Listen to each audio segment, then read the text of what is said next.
नमस्कार, आप देख रहे हैं समय साक्ष्य। मैं प्रीति रावत आपके साथ और प्रदेश में चल रहे विभिन्न मुद्दों को लेकर आज हम पहुंचे हैं आप नेता ज्योत सिंह बिष्ट के पास, जिनसे हम जानेंगे उनकी राय।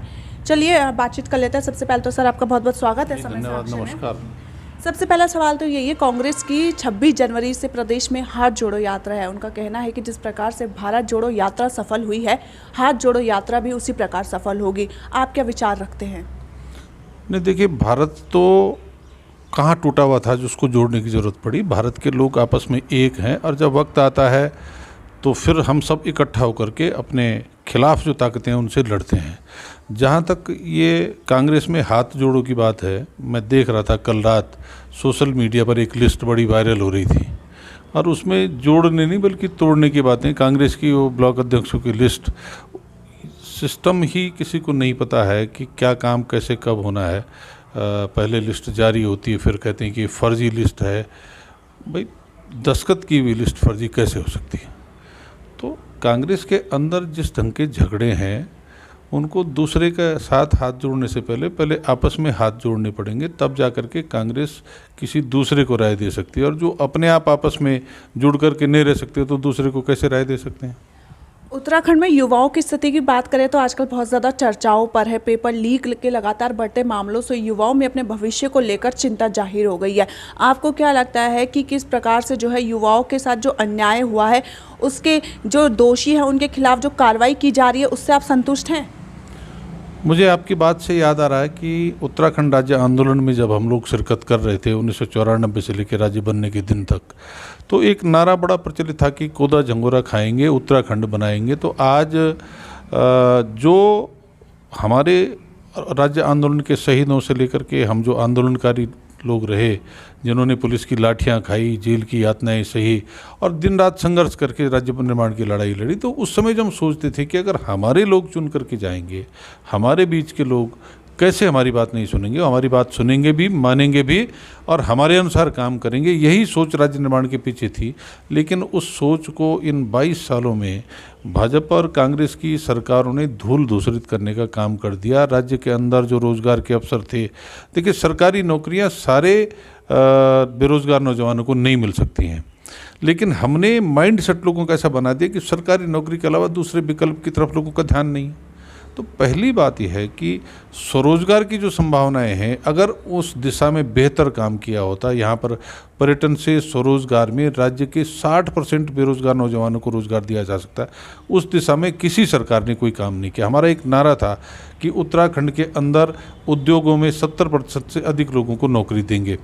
उसके लिए जो हमारी ITI है, जो हमारी टेक्निकल एजुकेशन इंस्टीट्यूट है, वो पढ़ लिख करके ये समझते थे कि वो लोक सेवा आयोग की परीक्षा में, अधीनस्थ सेवा आयोग की परीक्षा में बैठेंगे और वहाँ से नौकरी हासिल करेंगे।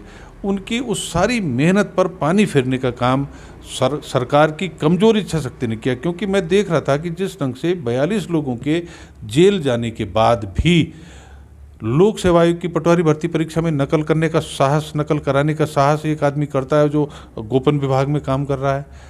तो उसने अब तो ये भी स्वीकार कर लिया कि उसने इससे पहले 3 परीक्षाओं में नकल कराई। तो ये जो मानसिकता बनी है लूट खसोट की, पैसा कमाने की प्रवृत्ति, इस पर रोक तब लगती है जब सत्ता में बैठे हुए लोगों की इच्छा शक्ति मजबूत होती है। वो अपना काम जिम्मेदारी से करते हैं, अपना काम ईमानदारी से करते हैं। मैं देख रहा था, मैंने 74 घोटालों की एक लिस्ट निकाली है कांग्रेस और भाजपा के राज में। तो जब सत्ता में बैठे लोगों के लोग घोटाले करेंगे तो बाकी लोग भी उस दिशा में ही उनका सोचने का वो बनेगा। तो इसी का परिणाम है कि लगातार नकल हो रही, राज्य के बेरोजगार नौजवानों के भविष्य पर चोट हो रही है। लेकिन हम बात करें सरकार के बयानों की, तो सरकार का लगातार कहना है कि उनके द्वारा जो है दोषियों को जेल के पीछे भेजा गया है और जो भी दोषी हैं उनके खिलाफ कड़ी कार्रवाई की जा रही है। अगले जो एक सख्त कानून की बात कर रहे हैं धामी सरकार की, नकलचियों पर सख्त कानून बनाया जाएगा। उस कानून को लेकर क्या कहेंगे कि कितना वह जो है सफल होगा? देखिए, इस देश में सबसे सख्त कानून जो धारा 302 है कि अगर कोई किसी का मर्डर करेगा, खून करेगा, तो उसको फांसी की सज़ा हो सकती है। तो क्या उसके बाद खून होने बंद हो गए? उसके बाद तो लोग हत्या कर रहे हैं ना। कानून बनाने से कोई फ़र्क नहीं पड़ता है। कानून आप सख्त बनाओ, उससे ज़्यादा ज़रूरी है कि आप ऐसा वातावरण बनाओ कि लोग साहस न कर पाएँ गलत काम करने का।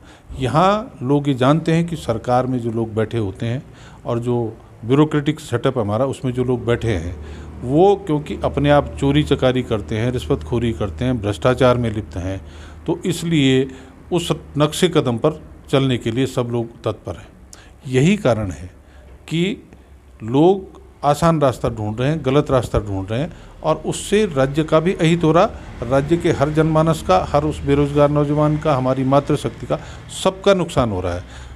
सरकार के बयान से काम होने वाला नहीं। सरकार ये बताए कि जोशीमठ की जो आपदा है, उस आपदा में सरकार ने कितनी जिम्मेदारी से जनपक्ष के साथ जुड़ करके काम किया।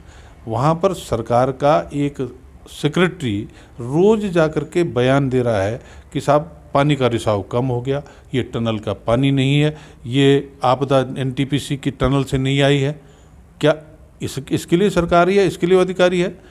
जो एनटीपीसी को क्लीन चिट दे करके उन प्रभावित परिवारों को मुआवजा और विस्थापन का खर्च सरकार को न उठाना पड़े, तो इस ढंग की मानसिकता से लोगों को समझ आती है।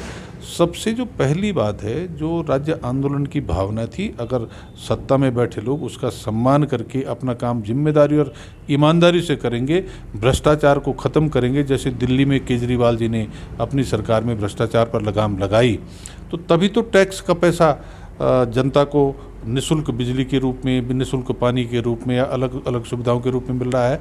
और दिल्ली सरकार पर कर्ज ख़त्म हुआ और सरप्लस बजट पेश किया।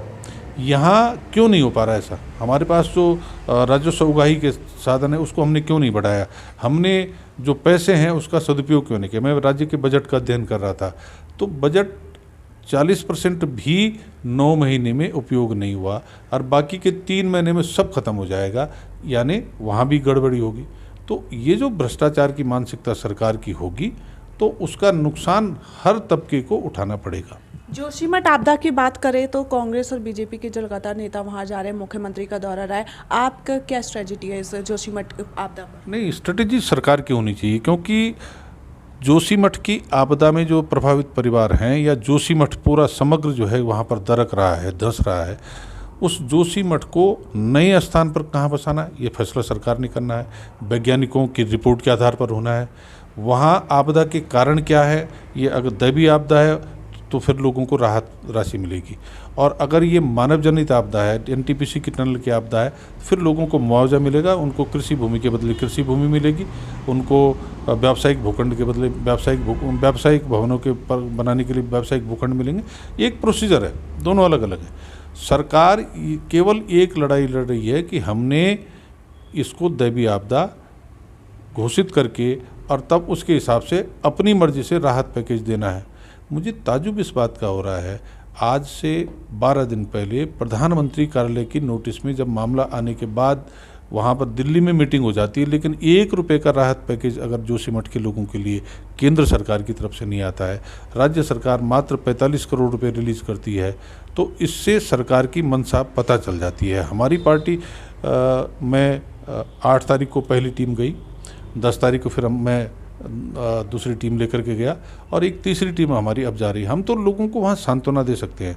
हमारे चंदा देने से, हमारे कोई एक अमाउंट देने से उनका कुछ नहीं होने वाला, एक टाइम की रोटी हम नहीं दे सकते।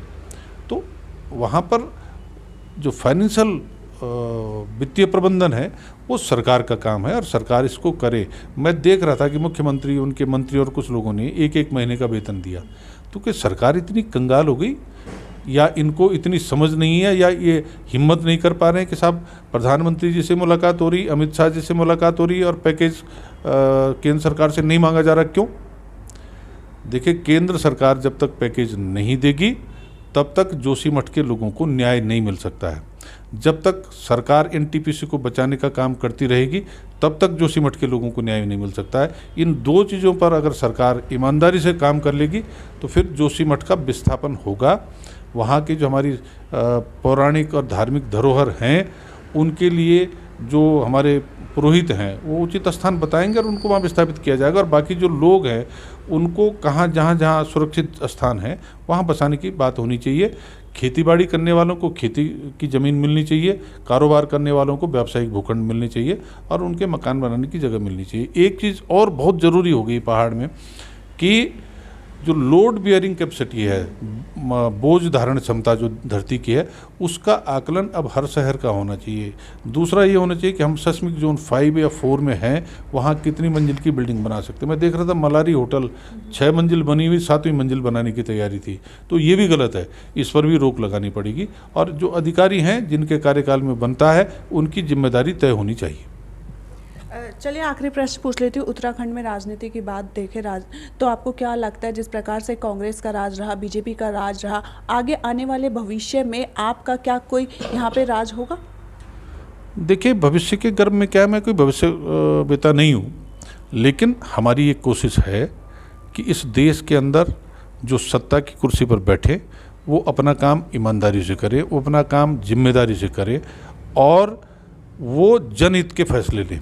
अगर ऐसा नहीं होता है तो आप समझ सकते हैं कि फिर हम राज्य की जनता के साथ न्याय नहीं कर रहे हैं। दिल्ली में केजरीवाल जी ने विकास का जो मॉडल दिया है, मैं समझता हूँ वो देश में सबसे बेहतर मॉडल है। उन्होंने वहाँ पर भ्रष्टाचार पर लगाम लगा करके लोगों को, जो जनता के टैक्स का पैसा अलग अलग तरीके से उनको वापस करने का एक काम करके दिखाया, वो एक बेहतर मॉडल है। शिक्षा और स्वास्थ्य हर परिवार की, हर इंसान की पहली और दूसरी प्राथमिकता है, उस पर उन्होंने बेहतर काम करके दिखाया। और काम तो और भी बहुत बेहतर किए जा सकते थे, लेकिन जिस तरह से केंद्र सरकार ने अपने लेफ्टिनेंट गवर्नर के माध्यम से सरकार के कामकाज पर कदम दर कदम रोक लगाने का एक सिलसिला शुरू कर दिया है एमसीडी चुनाव के परिणाम आने के बाद, तो ऐसे में अगर केंद्र सरकार राज्य सरकार को काम नहीं करने देगी तो फिर कोई भी सरकार बेहतर काम नहीं कर सकती है। तो उत्तराखंड में भाजपा और कांग्रेस को राज्य की जनता ने 22 साल दे दिए। यूकेडी के भी कुछ लोगों को मौका दिया। तो अब आम आदमी पार्टी का जो दिल्ली मॉडल है वो भाजपा और कांग्रेस के किसी भी राज्य के मॉडल से बेहतर मॉडल है। तो मुझे उम्मीद है कि उत्तराखंड की जनता इसको समझ करके और आम आदमी पार्टी को 2027 में मौका देगी। चलिए, बहुत बहुत धन्यवाद समय साक्ष्य में समय देने के लिए। यह देखिए अपनी बातचीत थी प्रदेश में हो रहे राजनीतिक मुद्दों को लेकर। ऐसी अन्य जानकारियों के लिए भी बने रहे समय साक्ष्य के साथ। मैं प्रीति रावत अपने सहयोगी विजय के साथ।